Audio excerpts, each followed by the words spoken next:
So unfortunately, with perception, because our brains are working, remember I mentioned the other day, it's like a file cabinet system. We make a lot of mistakes, and it's human nature to make these mistakes, but we need to be aware of them because we can't correct them if we don't know we're doing them. So the first mistake that we often make when it comes to perception is that we judge ourselves as better than others. So, what that means is if someone else suffers, we tend to do, and this is called attribution error, we tend to attribute, or in other words, explain their suffering for something they've done. Whereas if we suffer, we tend to blame it on outside factors outside of our control. So let me give you an example. Let's say everyone in your math class takes a test. A lot of times what happens, and again, this isn't constantly, but if someone next to you fails that test, think about how we often describe that failure. They didn't study, they don't pay attention in class. You might even go so far as to say they're not smart. But let's say, same test, you failed it. I often hear students say things like, my teacher hates me, or the teacher didn't explain the material. A lot of blaming the teacher. Or one thing I hear from students a lot is, everyone failed it, so it's not our fault. Everybody, it was such a hard test. So that's this idea that we often see ourselves better than other people. Someone else's suffering is often due to something that they may have caused, whereas our suffering is rarely our fault. In fact, it's almost always due to something external. So that's something to really start paying attention to as you are meeting new people and encountering new situations, is how that perceptual error comes into play. The next mistake is we're influenced by what is most obvious. So what that means is, let's say you walk into a new class or a party and you meet someone new. Your perception is based largely by the most obvious things that you see and hear. So when you're meeting a new person, that could be the clothing they're wearing, that could be the very first thing they say to you, that could be, things like gender, skin color, those very obvious things. Remember, we talked about visible and invisible parts of our culture. So those visible parts of our culture are often what we're shaping our perceptions on when we meet other people. And think about how wrong we could be. When we looked at those pictures the other day, basically we were creating perceptions of strangers based on their nonverbals, based on their clothes, possibly based on race and gender, without knowing anything about the person. So that's a problem. The third thing, we cling to first impressions. This is definitely a fundamental issue with human nature. I think I told you guys the other day, we make first impressions typically in 5 to 8 seconds. We decide, I like you, I don't like you, I trust you, I don't trust you, I want to be your friend, I do not want to talk to you. That is how quickly our brain starts creating these judgments, these perceptions. And the problem is we have a very hard time letting go of that initial first impression. Think to yourself if you've ever been wrong about somebody else in your first impressions. And then think if anyone's ever been wrong about you and how hard it can be to change their mind. I know I've definitely had personal situations like that.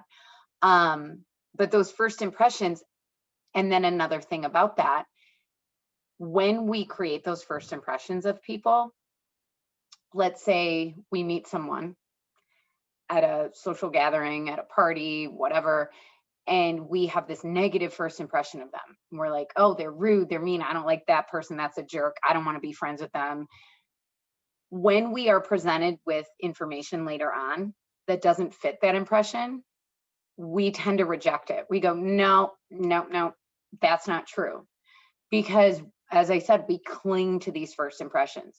You really have to make an effort to be open-minded, to say, maybe I'm just not meeting that person on their best day.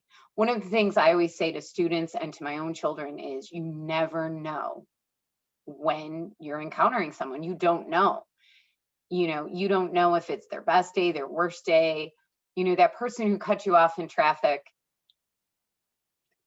you don't know their story. You don't know, why. You don't know, yeah, they could be a jerk, or they could be someone who, maybe they're racing to the hospital.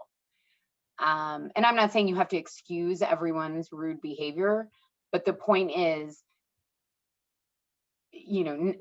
trying to avoid jumping to those snap conclusions. And then the next mistake we make is we assume others are similar to us.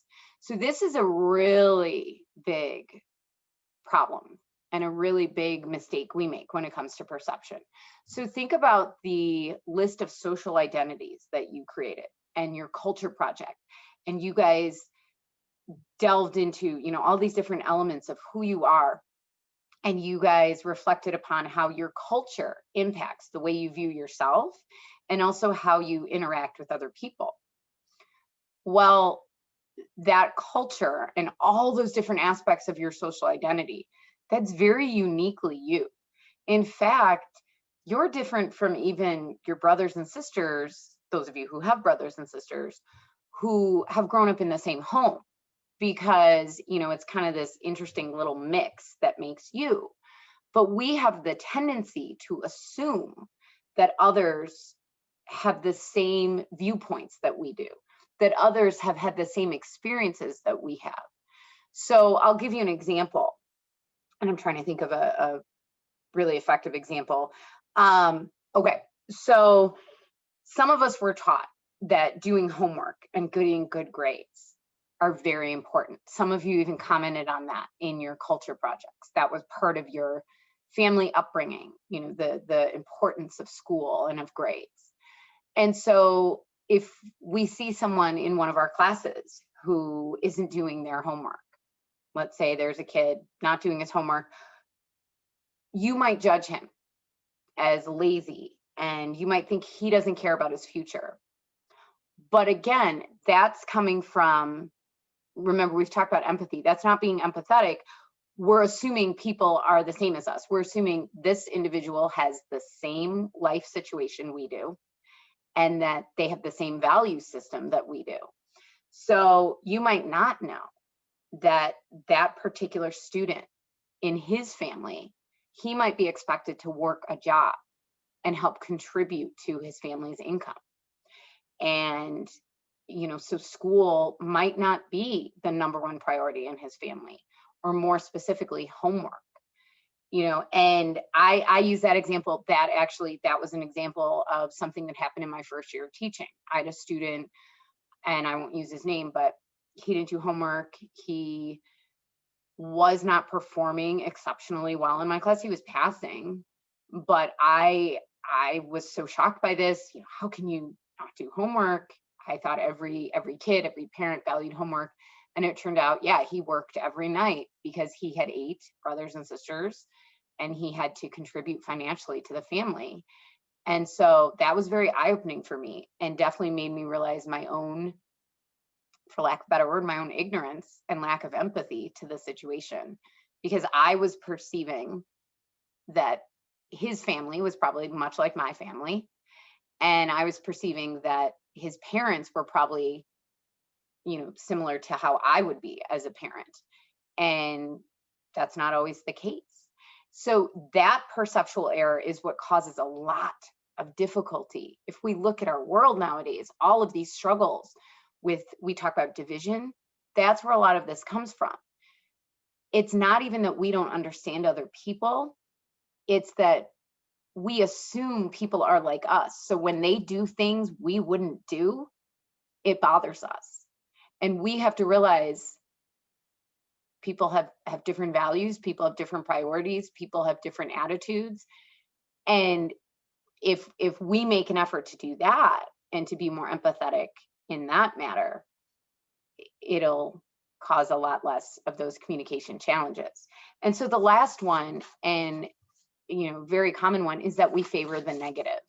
So what that means basically, and we saw this on, what day was that? Wednesday, with the pictures, we tend to be very negative in our perceptions of other people. And if we're presented with positive and negative information about a person, we often pay more attention to that negative. Some people argue that this is, our human quality trying to protect ourselves, and maybe that's true. But the fact is, we definitely favor the negative. And it's something that I personally find you really have to consciously get in the habit of not listening to that negative voice inside your head when you meet someone, even with people not assuming that negative aspect of their character, of their personality, of their intentions. Just recently I was talking about this with my daughter because her friend wasn't texting her back. Granted, she's 10, but her friend wasn't texting her back, and she assumed her friend didn't like her anymore. And it's that same thing. It's that jumping to the negative. So those are the major perceptual errors that we make.